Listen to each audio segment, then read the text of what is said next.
नमस्कार दोस्तों, पंजाब केसरी राजस्थान की राजनीतिक चर्चा में मैं आपका दोस्त और होस्ट राहुल आप सभी का बहुत बहुत स्वागत करता हूं। दोस्तों, आज बात करेंगे मौसमी बीमारी को लेकर। मौसमी बीमारियों का प्रकोप तेजी से इस वक्त फैल रहा है। शहर सहित ग्रामीण क्षेत्रों से लगातार मरीजों की संख्या में इजाफा भी हो रहा है। इसी बढ़ती संख्या के साथ अस्पताल में भर्ती और ओपीडी में आने वाले मरीजों की संख्या भी काफी बढ़ गई है। इस दौरान अस्पताल पर दबाव तो बढ़ा ही है। हालांकि मौसमी बीमारियों की रोकथाम के लिए चिकित्सा विभाग और नगर निगम की ओर से जिलों में फॉगिंग का काम जो है वो भी किया जा रहा है। बरसात के बाद जिले में मच्छरों के कारण होने वाले डेंगू मलेरिया की रोकथाम के लिए फॉगिंग जो है वो लगातार करवाई भी जा रही है। हालांकि आमजन का आरोप भी है कि लेकिन धरातल पर कहीं फॉगिंग नहीं हो रही, ऐसा आमजन का आरोप है। यहां तक कि राजधानी जयपुर के कई इलाके विशेषकर कच्ची बस्तियों में फॉगिंग की पर्याप्त व्यवस्था नहीं है, जिसके चलते मौसमी बीमारियां लगातार बढ़ रही है। आज इसी मुद्दे पर बातचीत करने के लिए हमारे साथ मौजूद हैं दो खास मेहमान। सबसे पहले बीजेपी प्रवक्ता गोविंद छिपा जी का स्वागत करेंगे। गोविंद जी, आपका बहुत बहुत स्वागत है चर्चा में। और साथ ही नमस्ते हमारे सर। साथ जुड़ गए हैं कांग्रेस प्रवक्ता एडवोकेट सद्दाम हुसैन जी। सद्दाम जी, आपका भी बहुत बहुत स्वागत है सर। चलिए, इस चर्चा को आगे बढ़ाएंगे। उससे पहले ओपनिंग नोट लेना चाहूंगा आप दोनों ही मेहमानों से। क्या लगता है सर, गोविंद जी सबसे पहले आपसे, मौसमी बीमारी जो है वो इस वक्त शिकार कर रही है लोगों का राजस्थान में, और सरकार जो है वो कहीं ना कहीं लाचार, ये हमारा आज का मुद्दा है सर। क्या कहेंगे? ओपनिंग नोट सबसे पहले। देखिए, मौसमी बीमारियां का प्रकोप है, ये तो बात सही है। जी। लेकिन सरकार लाचार नहीं है। जी। सरकार अपना काम बखूबी कर रही है। और रोजाना 5-6 वार्डों में जो एक फॉगिंग का शेड्यूल बनाया जाता है जी। कि रोजाना सुबह 8 से लेके और 10 बजे तक की फॉगिंग का जो समय रहता है, फिर शाम को फॉगिंग का समय रहता है।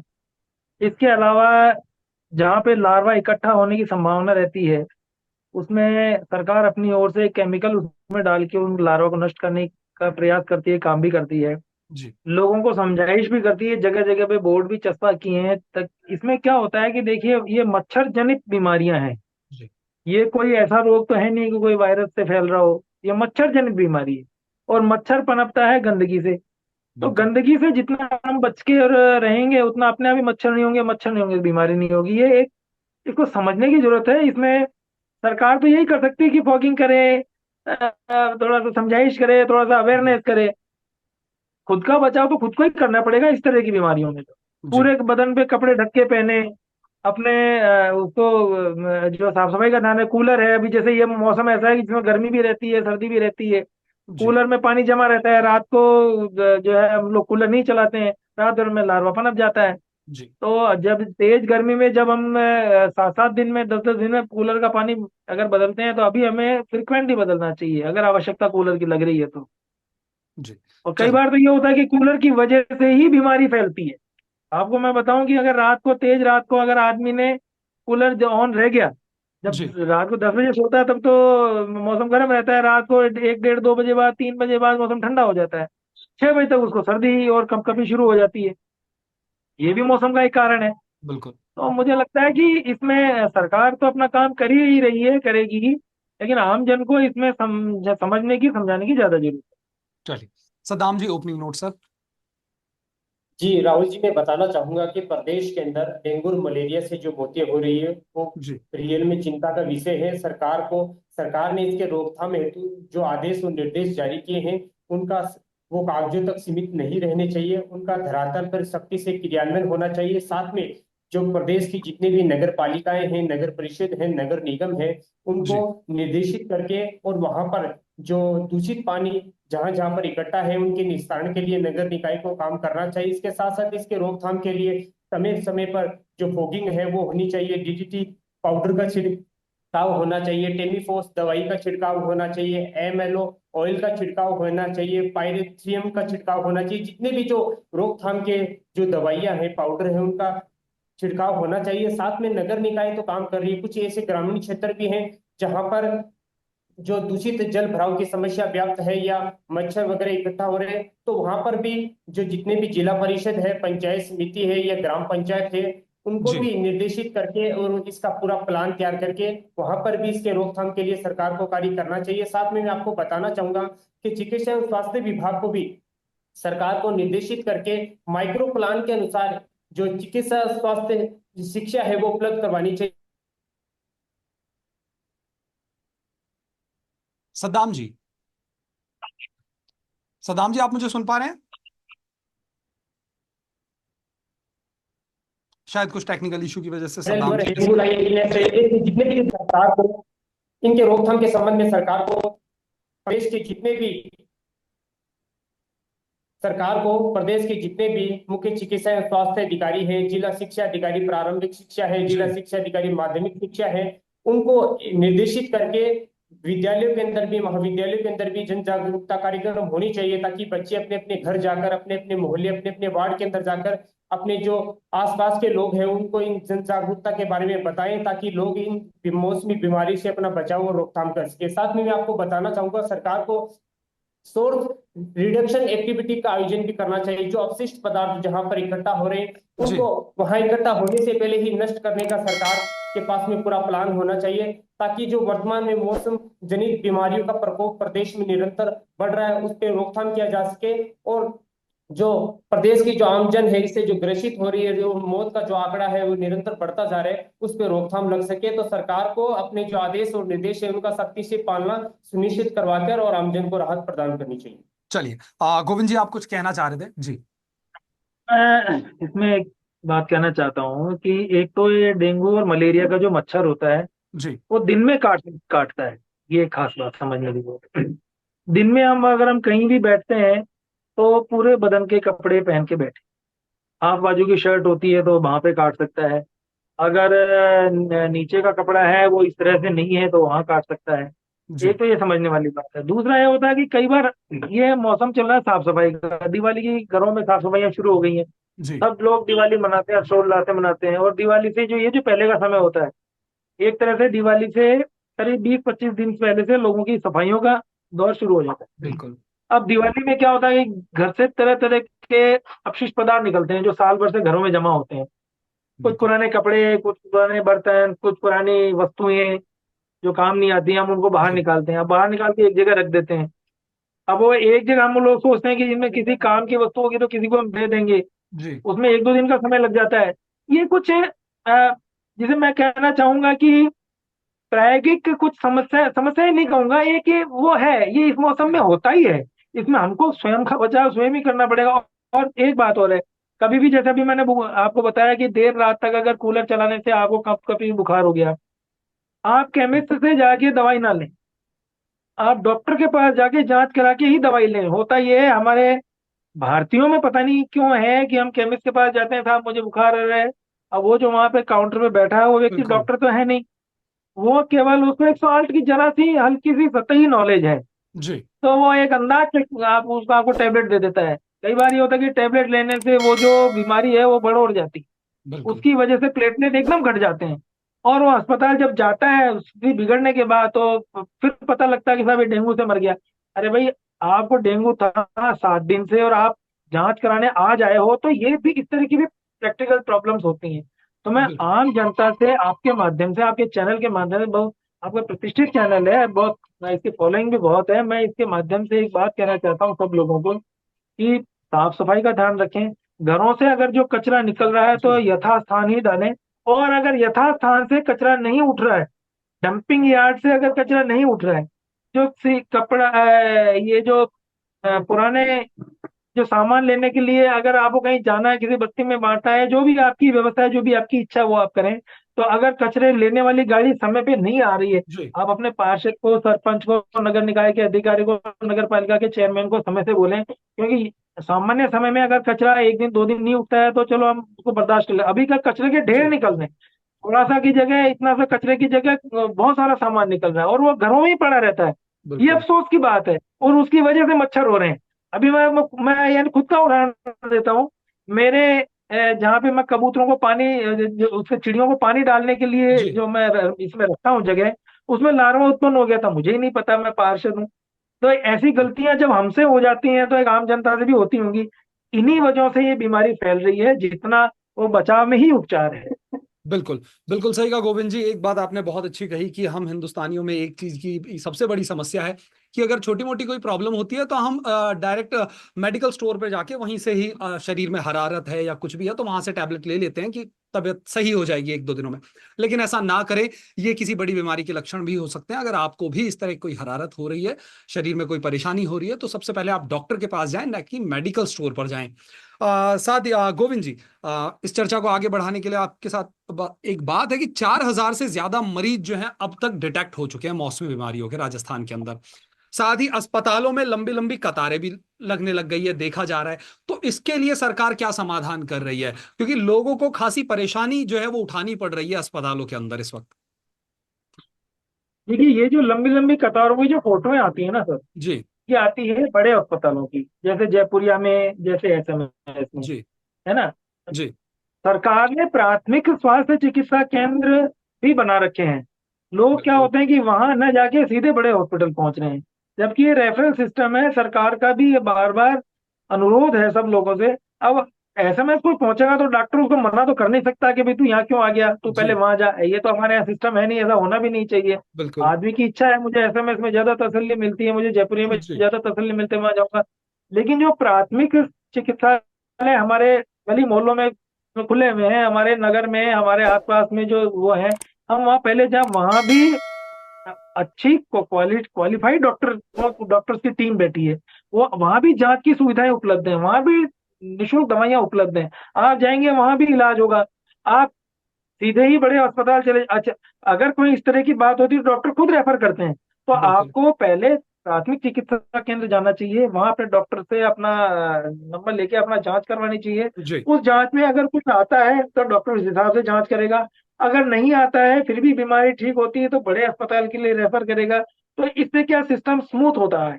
और आप सीधे ही अगर निश्चित रूप से बीमा एक बड़ा आंकड़ा है, जी इसमें कोई, मैं इसमें छुपाऊंगा नहीं, इसमें स्वीकार करने में कोई दिक्कत नहीं है।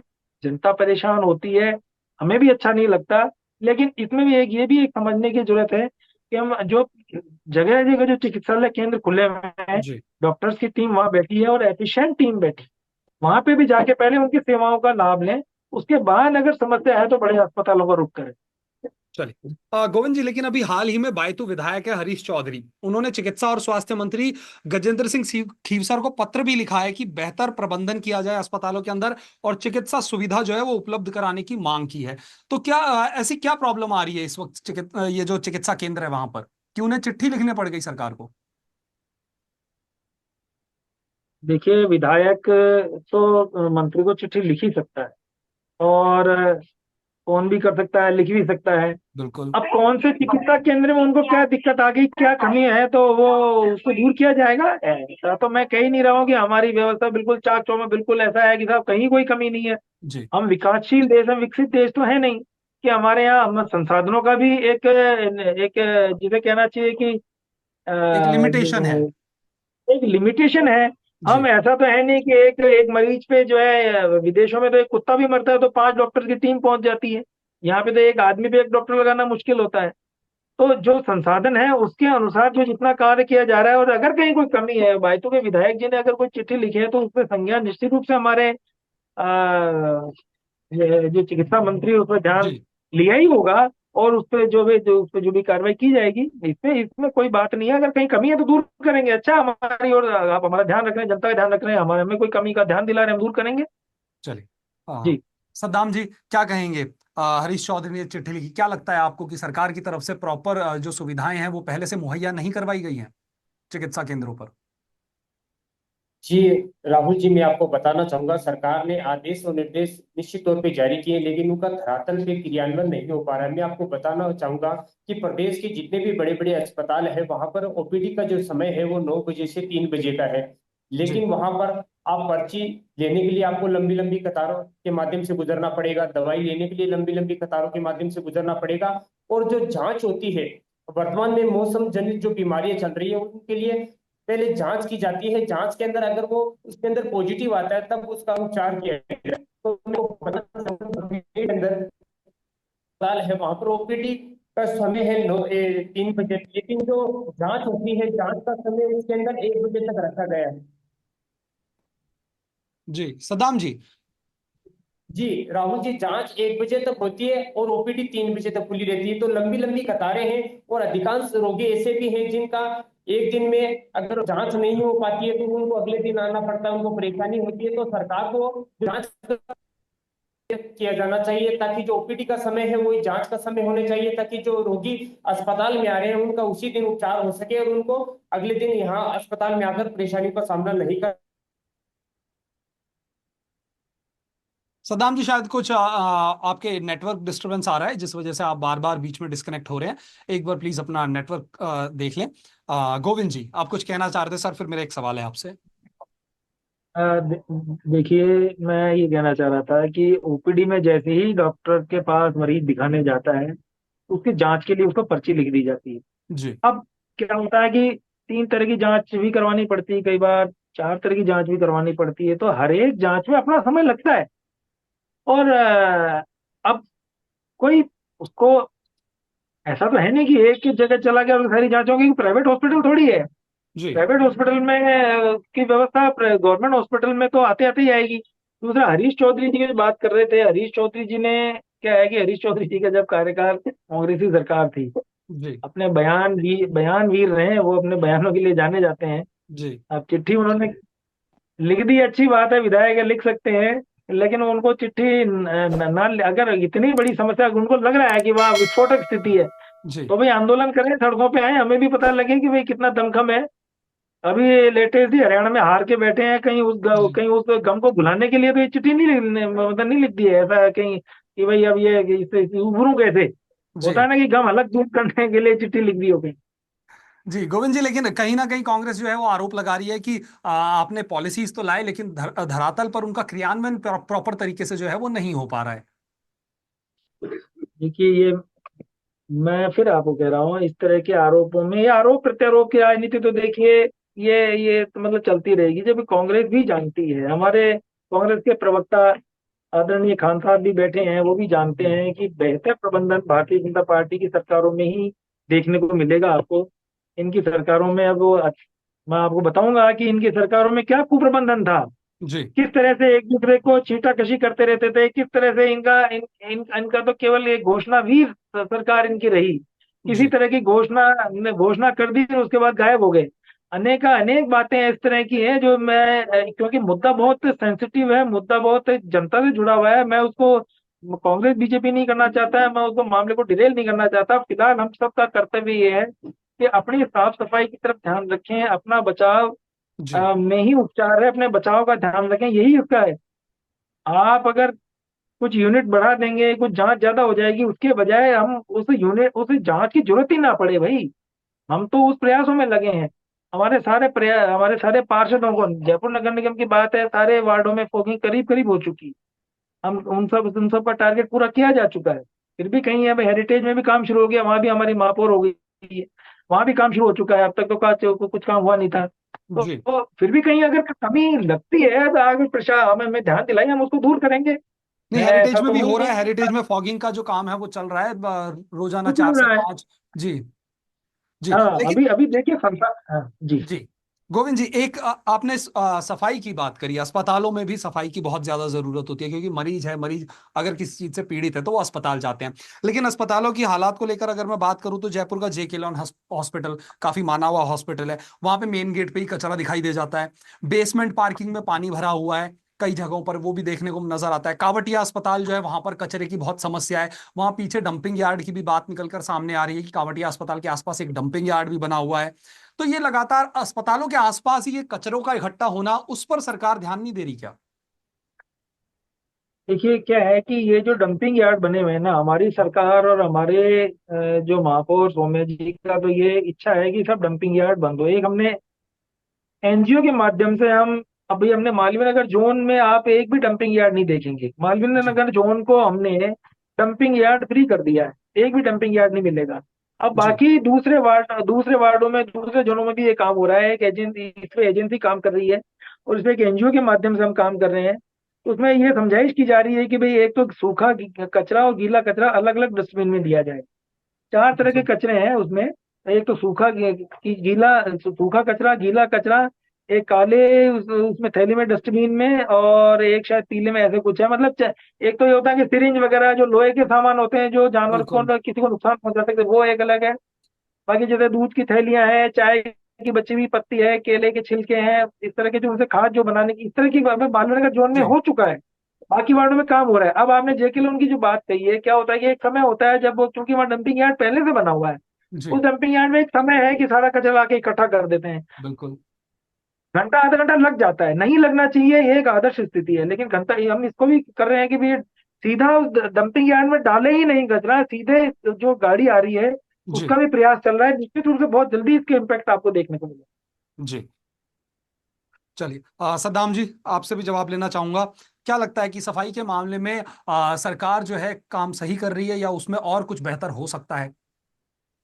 जी राहुल जी, स्वच्छता के मामले में नगर निकाय को और अधिक काम करने की आवश्यकता है। प्रदेश के अंदर आप विभिन्न शहरों के अंदर वर्तमान स्थिति को देख सकते हैं। जगह जगह दूषित पानी है, वर्षा का जो दूषित पानी है वो इकट्ठा है, जगह जगह गड्ढे हैं, और ऐसे स्थानों पर ही जो मच्छर है वो उत्पन्न होते हैं, और इससे ही मौसम जनित जो बीमारियां हैं वो उत्पन्न होती है। सरकार को जो दूषित जल भरा हुआ है उसके निस्तारण के लिए सरकार को सख्ती से इनका काम करना चाहिए। साथ में जो सार्वजनिक स्थान है वहां पर जो कचरा वगैरह इकट्ठा होते हैं, सरकार को उसके रोकथाम के लिए भी प्रयास करना चाहिए, और रोकथाम के उपरांत भी अगर कोई सार्वजनिक तो स्थलों पे सद्दाम जी, अगर कचरे कोई के लिए तो गोविंद कचरा जी कह रहे हैं हम डंपिंग यार्ड जो है उन्हें खत्म करने की ही कोशिश कर रहे हैं। नहीं, राहुल जी, मैं साथ में एक चीज मालवीय और नगर बताना जोन चाहूंगा को, जो मालवीय सार्वजनिक नगर स्थल जोन है, में जो खत्म हो सार्वजनिक चुके हैं। स्थान है वहां पर जी। जो कचरा वगैरह इकट्ठा इकट्ठा करते हैं, तो सरकार को उन पे जुर्माना भी लगाना चाहिए, ताकि प्रदेश के अंदर एक सख्त संदेश जाए कि प्रदेश के शहरों को जो भी दूषित करने का प्रयास करेगा या सार्वजनिक स्थलों पे, साफ जगहों पर जो कचरा वगैरह जो फैलाने का प्रयास करेगा, तो सरकार, नगर निकाय है, उनके खिलाफ भी सख्त सख्त कार्रवाई करेगी, ताकि हमारे जो प्रदेश के जो शहर है वो स्वच्छ रह सके और मौसम जनित जो बीमारियां हैं उनसे हम बच सके। तो सरकार राम जी, को, लेकिन नगर निकाय को। ये जो एक्शन प्लान जिनकी आप बात कर रहे हैं, ये आपके कार्यकाल में भी तो किए जा सकते थे। भाई, आप लोग कहते थे कि आपकी सरकार जो है दूरदर्शी सरकार है, फ्यूचर को लेकर हम डिसीजंस लेते हैं। लेकिन आज फ्यूचर की अगर हम देखें तो बरसात के समय में जो सड़कों पर गड्ढे हुए, सड़कों के हालात वो आपको पता है, उनसे जल भराव की स्थिति हुई, जल भराव से आज ये जो मौसमी बीमारियां हैं इनका प्रकोप बढ़ रहा है। तो ये आपके कार्यकाल में भी तो इन पर एक्शन लिया जा सकता था। डंपिंग यार्ड खत्म करने की कोशिश आपके समय में भी हो सकती थी।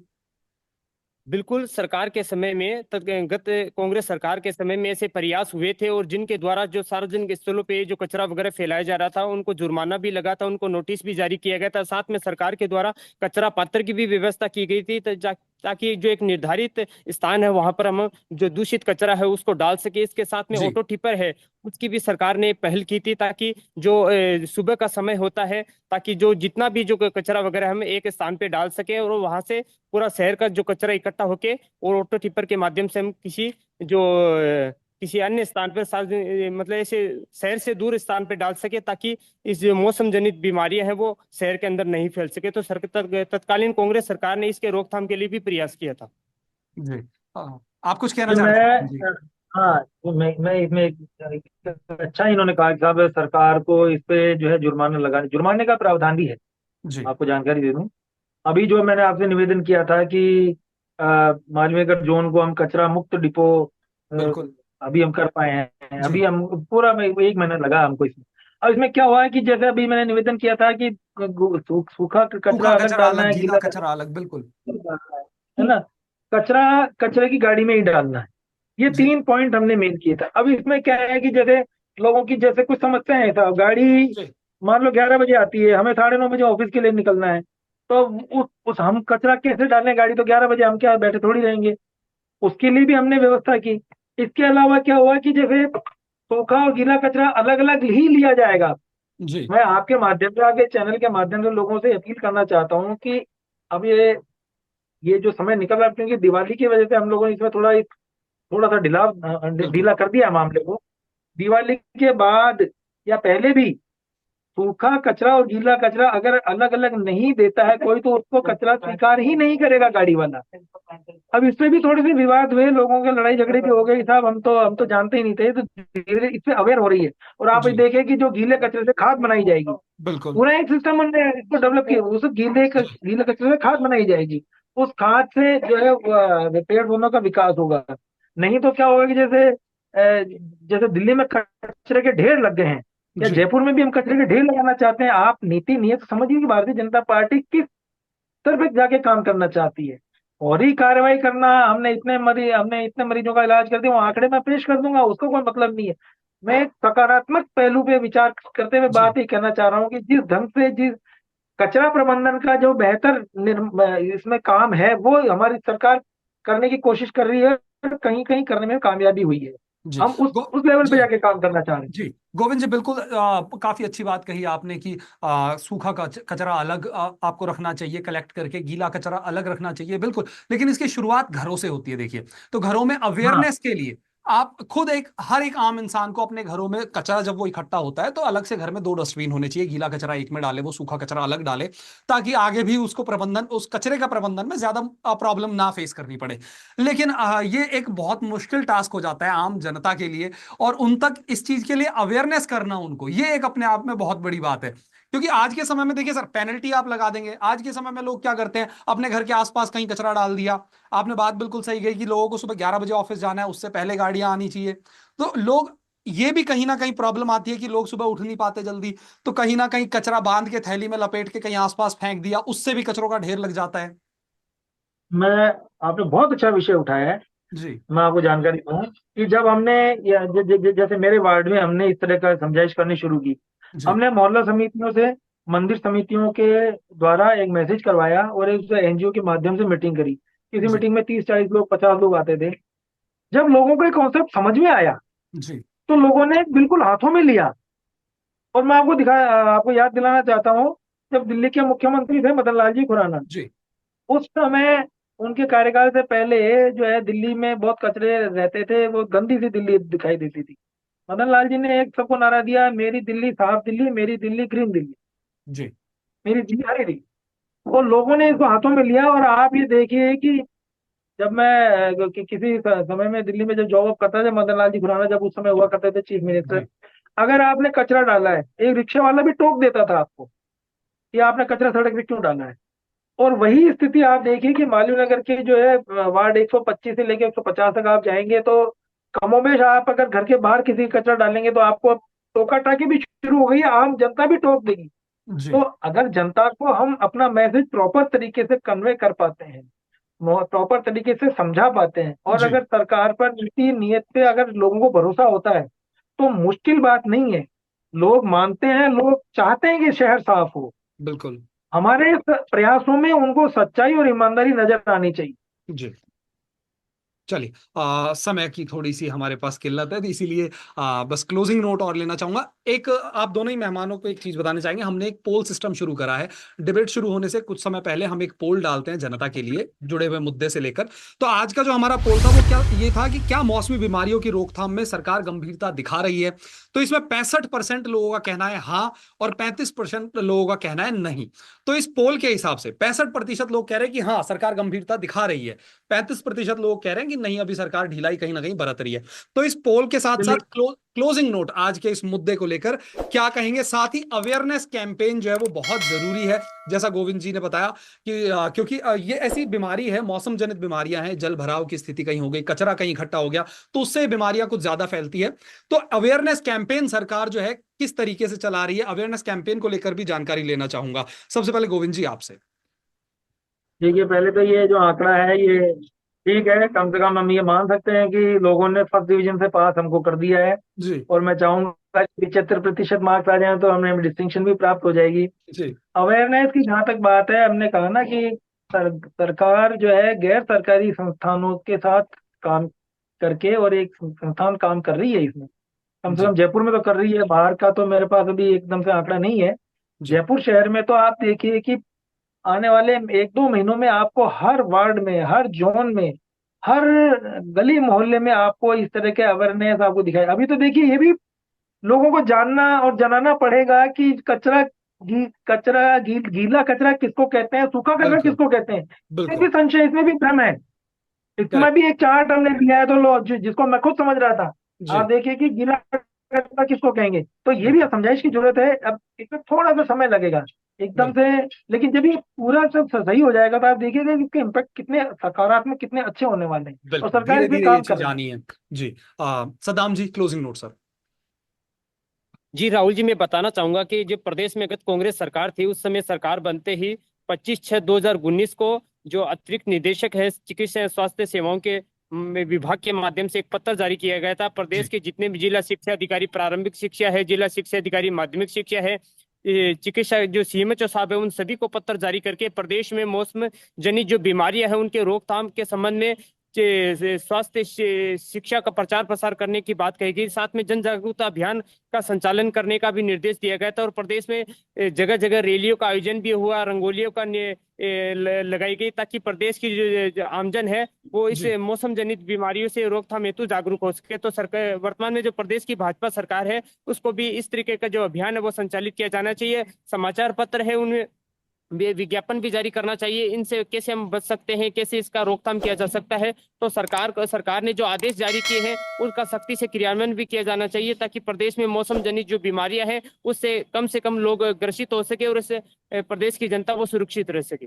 चलिए, बहुत बहुत शुक्रिया आप दोनों ही मेहमानों का इस चर्चा में हमारे साथ जुड़ने के लिए। तो दोस्तों, मौसमी बीमारी को लेकर सरकार जो है वो लगातार कार्यरत है। लगातार जो है अस्पतालों में भी स्वच्छता के लिए जो कोशिश है, प्रयास जो है वो सरकार की ओर से किए जा रहे हैं। साथ ही कचरे को है जो खत्म करने के लिए, डंपिंग यार्ड जो है वो खत्म करने के लिए लगातार जो है सरकार कार्यरत है। और साथ ही इसमें हम आप आम लोगों का भी सहयोग जो है, आम जन का सहयोग जो है वो भी जरूरी है, ताकि इस कचरे का जो है प्रॉपर जो है मैनेजमेंट जो है वो हो सके। इसीलिए गीला कचरा आप अलग पैक करें, सूखा कचरा अलग पैक करें, ताकि इनको प्रॉपर तरीके से कचरे का जो मैनेजमेंट है वो किया जा सके। और इस चर्चा में दोस्तों आपके साथ एक बात और चलते चलते साझा करना चाहूंगा। पंजाब केसरी राजस्थान ने जो पॉलिटिकल चर्चा हम लोग करते हैं, इनसे जुड़े मुद्दे को लेकर ट्विटर पे हम एक पोल शुरू करते हैं। रोजाना हम ये पोल सिस्टम कर रहे हैं, इसमें हम आपसे सवाल करते हैं। तो इस सवाल में, इस पोल सिस्टम में अगर आपको भी पार्टिसिपेट करना है तो पंजाब केसरी राजस्थान के ट्विटर पेज पर जाएं और इस पोल में पार्टिसिपेट करें ज्यादा से ज्यादा संख्या में। हाल ही में हमने ये पोल सिस्टम चालू करा है, और आज का जो हमारा मुद्दा था, मौसमी बीमारियों का जो शिकार राजस्थान के अंदर हो रहा है, उससे कहीं ना कहीं आप लोगों जो ग्रसित है लोग, 4,000 से ज्यादा मरीज जो है राजस्थान में डिटेक्ट हो चुके हैं। तो ये बीमारी जो है ये पानी से जनित होती है, मच्छरों से बीमारियां होती है। छोटी छोटी जो बातें हैं जिनका अगर आप ध्यान रखें तो इन बीमारियों से बचा जा सकता है। फिलहाल के लिए इस चर्चा में हमारे साथ जुड़ने के लिए बहुत बहुत शुक्रिया, और मुझे और हमारे दोनों मेहमानों को दीजिए इजाजत। नमस्कार।